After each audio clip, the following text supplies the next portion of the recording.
Welcome to CAT Comprehensive. Here's a CAT-level passage with 10 questions. Read it, solve along with the timer, and keep score. If you get 10 out of 10, your VARC is in good shape. Let's start the clock. Read this carefully. Track the author's main claim as you go.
Quick thing, if this is helping, hit like, subscribe, and share it with someone preparing with you. It genuinely helps. Now, back to the passage. Keep reading. Notice where the argument shifts.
Keep reading. Notice where the argument shifts.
Keep reading. Notice where the argument shifts.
Keep reading. Notice where the argument shifts.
Question 1. Which of the following best captures the distinction the author draws in the third paragraph between needlessly abstruse and genuinely demanding art? Pause if you need longer. Eliminate two options first.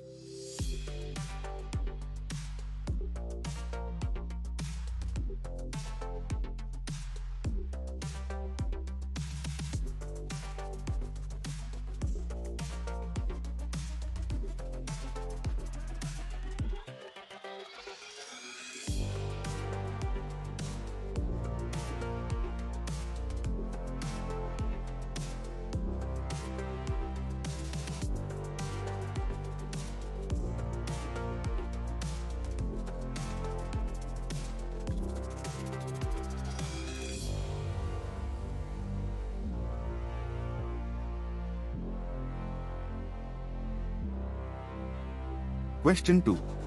The author's primary argument in the passage can best be described as, pause if you need longer. Eliminate two options first.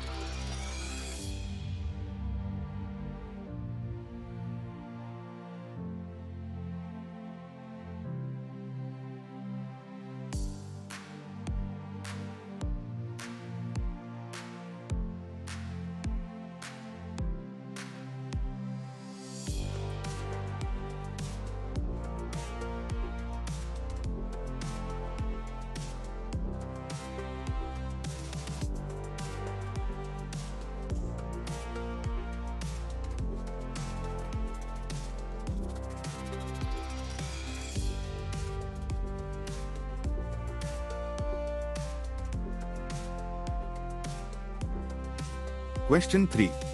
The tone of the opening paragraph is best characterized as, pause if you need longer. Eliminate two options first.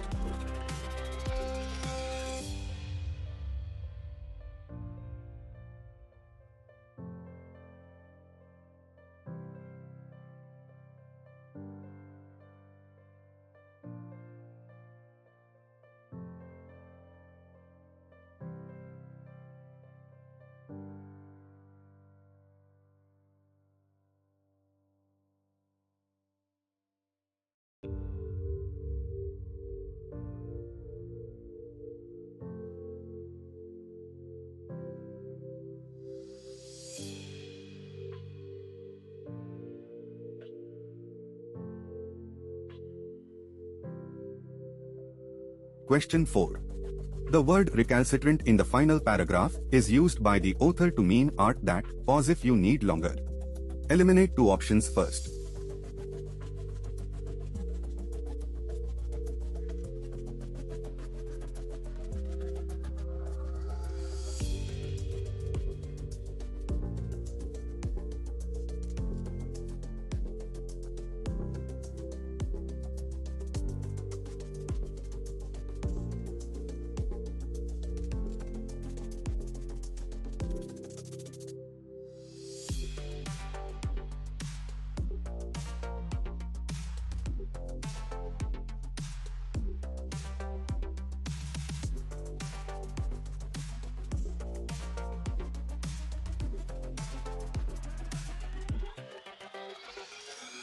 Question 5.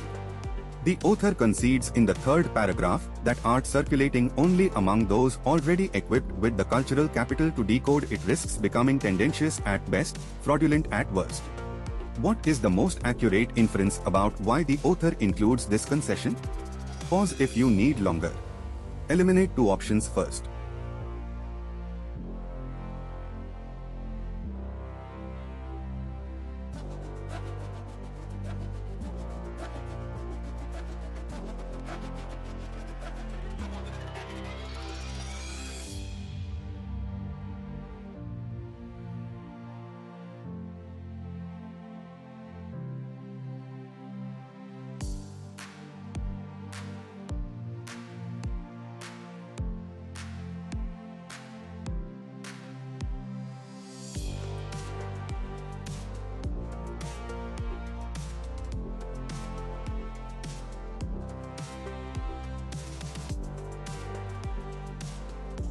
Question 6.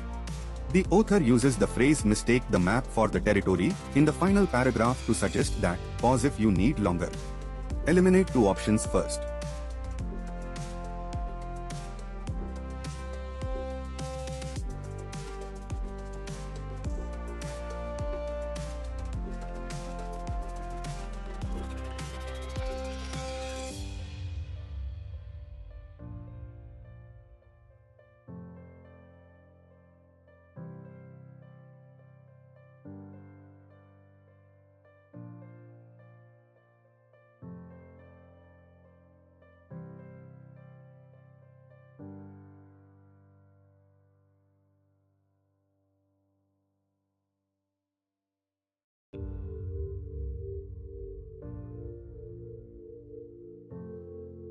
Question 7.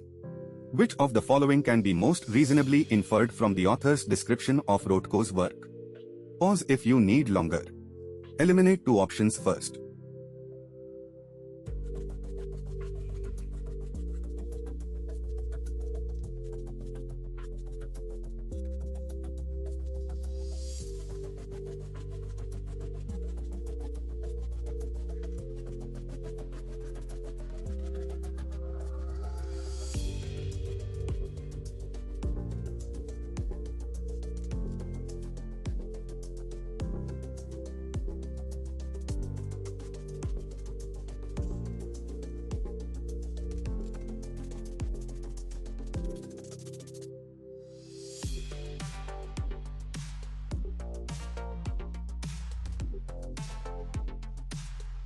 Question 8. The author invokes Las Meninas and Tarkovsky's films as examples primarily to illustrate, pause if you need longer. Eliminate two options first.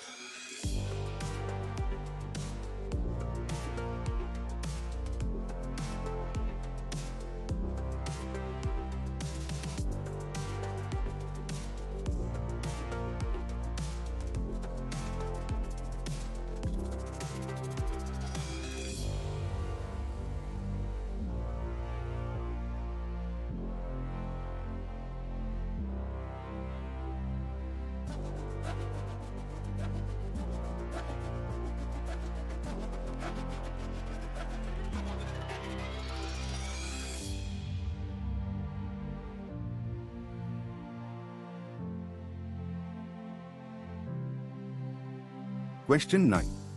The overall rhetorical strategy of the passage is best described as, pause if you need longer. Eliminate two options first.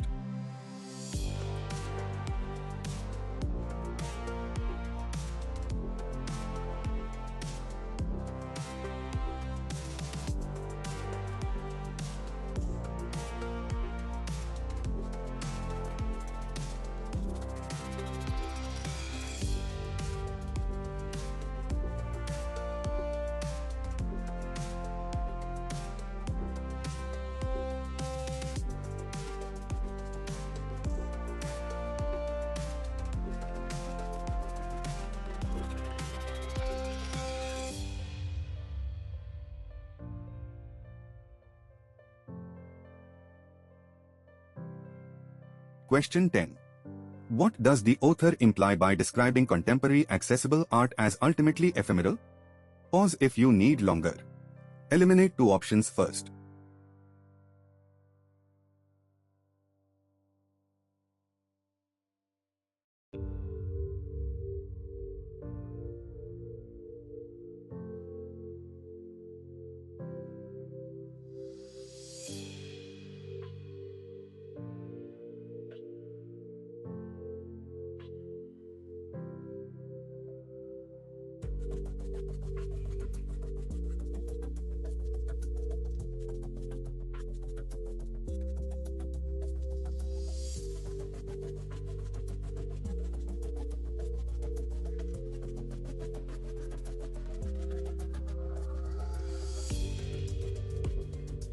Time's up.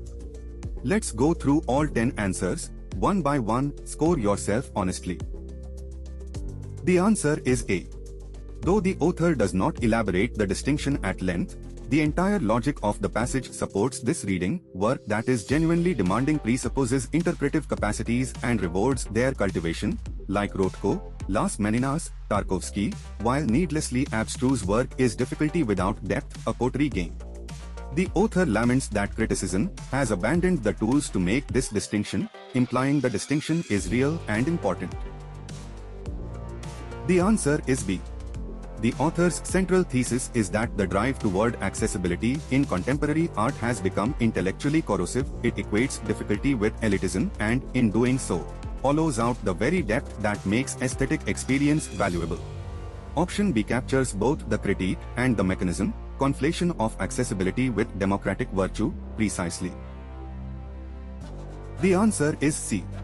The opening paragraph deploys charged language, masquerades, intellectual capitulation, metastasized, insidious, to attack a position that presents itself as virtuous. This is polemical writing, and the author's method is diagnostic, peeling back the democratic veneer to reveal what lies beneath. Sharp and exposing are both accurate. The answer is D. In context, recalcitrant directly glosses the phrase that follows it, work that refuses the consolations of immediate comprehension and trusts its audience to inhabit uncertainty productively. The recalcitrance is specifically about resisting legibility demands, stubbornly refusing to be easily decoded. Option B captures this precisely. The answer is A. This is a classic argumentative move. The author preempts the strongest counter-argument, coterie solipsism, grants it real force, genuine weight, but then redirects. The solution is to broaden the education, not flatten the art. The concession strengthens rather than undermines the thesis by showing the author has considered the opposing view and found a more nuanced response. The answer is B. The map-territory distinction is a classic epistemological metaphor distinguishing representation from reality.